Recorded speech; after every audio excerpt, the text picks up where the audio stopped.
भगवान की प्राप्ति भगवान की कृपा से होती है या साधना करने से। साधना करने का मुख्य उद्देश्य और लाभ क्या है? यद्यपि मैं बहुत बार बता चुका हूँ, शायद आपने नहीं सुना, जो भी कारण रहा हो, या आप कम सुनते होंगे मुझको, फिर भी आपने पूछा है। यद्यपि बहुत बार बता चुका हूँ, भगवान की प्राप्ति भगवान की कृपा से होती है या साधना करने से। दोनों बातें हैं। मुख्य कृपा से। साधना करने का मुख्य उद्देश्य और लाभ क्या है? देखो, भगवत प्रेम प्राप्ति साधन साध्य न होकर के है तो कृपा साध्य है। लेकिन हम कहें कि हाथ पे हाथ धर के बैठ जाए, साधना करें ना। जैसे हिमाचल में खेती जो होती है, वहाँ उपास्य का कोई प्रबंध नहीं है। माने खेती में पानी की व्यवस्था पड़ती है, वहाँ कोई ऐसी व्यवस्था नहीं है। बस नेचुरल जो पानी आता, अर्थात जो बरसात आती है, बरसात के भरोसे ही वहाँ खेती होती है। अब बिना बरसात के खेती नहीं, और बरसात किसान के हाथ में नहीं, वो हाथ में है भगवान के। मौसम हाथ में है भगवान के, हमारे हाथ में नहीं।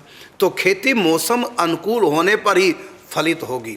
यदि हम मेहनत करें, साधन खूब करें खेती का, लेकिन मौसम अनुकूल ना हो, समय पे बरसात ना हो, या अतिवृष्टि हो या अनावृष्टि हो, ऐसे स्थिति में कैसे खेती, कैसे आपकी साधना खेती की पूर्ण होगी, कैसे फलित होगी? नहीं हो सकती।